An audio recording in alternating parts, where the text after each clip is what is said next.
Assalamualaikum, selamat pagi teman-teman sobat tanam. Kembali lagi ke Taman Hijau punya Cilya Putri.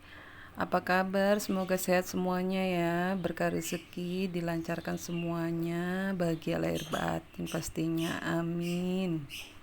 Di video kali ini aku berkesempatan buat menjelasin tentang melati Belanda ya teman-teman. Melati Belanda yang aku tanam di tamanku ini ya.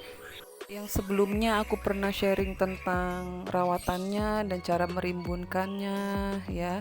Kali ini aku mau sedikit bercerita tentang apa sih fungsinya dia ditanam di tamanku ini, dan juga mungkin ada tambah-tambahan tips lain yang bakal aku bagi buat teman-temannya. Melati Belanda yang dikenal nama kerennya Combretum tumindicum ini jenis tanaman merambat berbunga ya teman-teman. Artinya merambat itu dia tumbuh semaunya dan menjalar ya seenaknya dia aja gitu. Jadi aku saranin sih dibuatkan pergola ataupun buat apa ya, sanggahan buat rambatannya aja sih teman-teman. Jadi dia tuh bakal terkesan rapi kalau kita setting ke jalur rambatnya atau pergolanya gitu ya. Melati Belanda yang kutanam ini sudah berumur 5 tahunan teman-teman. Kenapa nanam melati Belanda?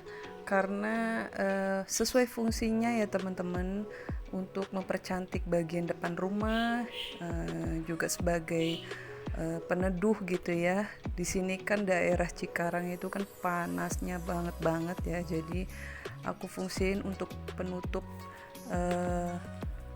apa ya, peneduh rumah aja gitu biar adem. Melati Belanda ini seneng banget matahari langsung teman-teman.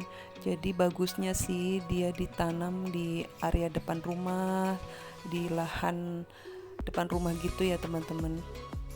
Dan aku saranin nanamnya ke tanah langsung ya teman-teman, karena dia lebih apa ya, lebih subur dan lebih cepat pertumbuhannya kalau kita tanam di tanah langsung. Kalaupun teman-teman nggak punya lahan gitu, cuman bisa pakai pot, bisa juga sih sebenarnya. Cuman yang nggak optimal. Kadang ada hambatannya, dia tumbuh tapi batangnya kecil dan lama untuk berbunganya, teman-teman. Biasanya sih seperti itu kalau nanamnya di pot ya.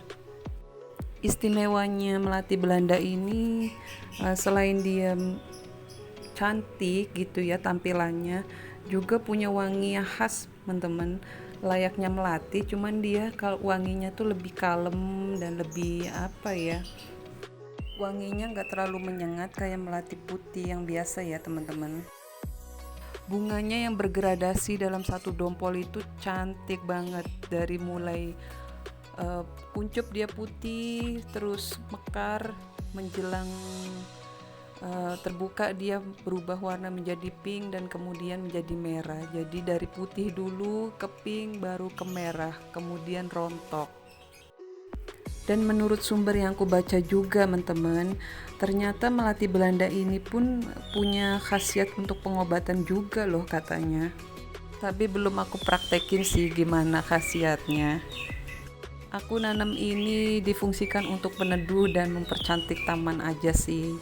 Karena satu ikon dari rumah ini yang melati Belanda ini, dari depan itu sudah terkesan cantik ya, penarik orang-orang untuk melihat.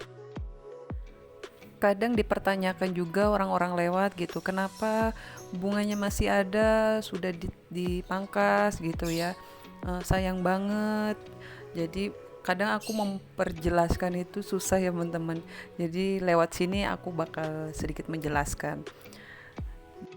Masa pemangkasan itu setelah bunganya rontok ya teman-teman, kalaupun mungkin ada satu dua masih mekar terus kita pangkas itu nggak terlalu sedih banget sih, karena menikmati cantiknya melati Belanda ini sebenarnya ya bisa setiap saat juga teman-teman, karena jenis melati Belanda ini tanaman yang berbunga tanpa musiman ya, jadi kapanpun dia bisa berbunga teman-teman, asal kita rajin perawatannya, yaitu dengan cara pemangkasan.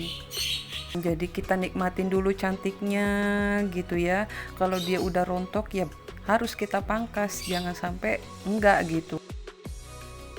Untuk pemupukannya aku cuma kasih vitamin B1 aja ya teman-teman, karena sebenarnya juga bisa sih dikasih NPK, cuman karena NPK sifatnya panas dan melati Belanda ini satu lahan dengan tanaman yang lain, jadi aku nggak berani untuk kasih NPK, cukup dengan B1 saja. Buat teman-teman di sini yang udah nanam pengalaman tentang melati Belanda, boleh sharing sama aku ya teman-teman, mungkin tentang cara memperbanyaknya, karena aku jujur li aja belum bisa untuk membibitkannya ya teman-teman. Ada yang bilang juga dengan cara menstek batangnya, tapi kita selalu gagal. Mungkin teman-teman bisa sharing sama aku tentang cara menyetek melati Belanda ini ya teman-teman. Oke teman-teman, sekian aku menjelaskan tentang melati Belanda yang kutanam di rumahku ini ya teman-teman. Maafin kalau sedikit rada panjang ya. Semoga bermanfaat, dan kali aja ada yang mau nanam, aku rekomendasiin ini banget, melati Belanda, cantik pokoknya ditanam di area rumah. Terima kasih teman-teman udah menonton. Jangan lupa dukung terus channel aku ya, dengan like, share, komen, dan subscribe-nya. Hatur nuhun, terima kasih. Wassalamualaikum warahmatullahi wabarakatuh.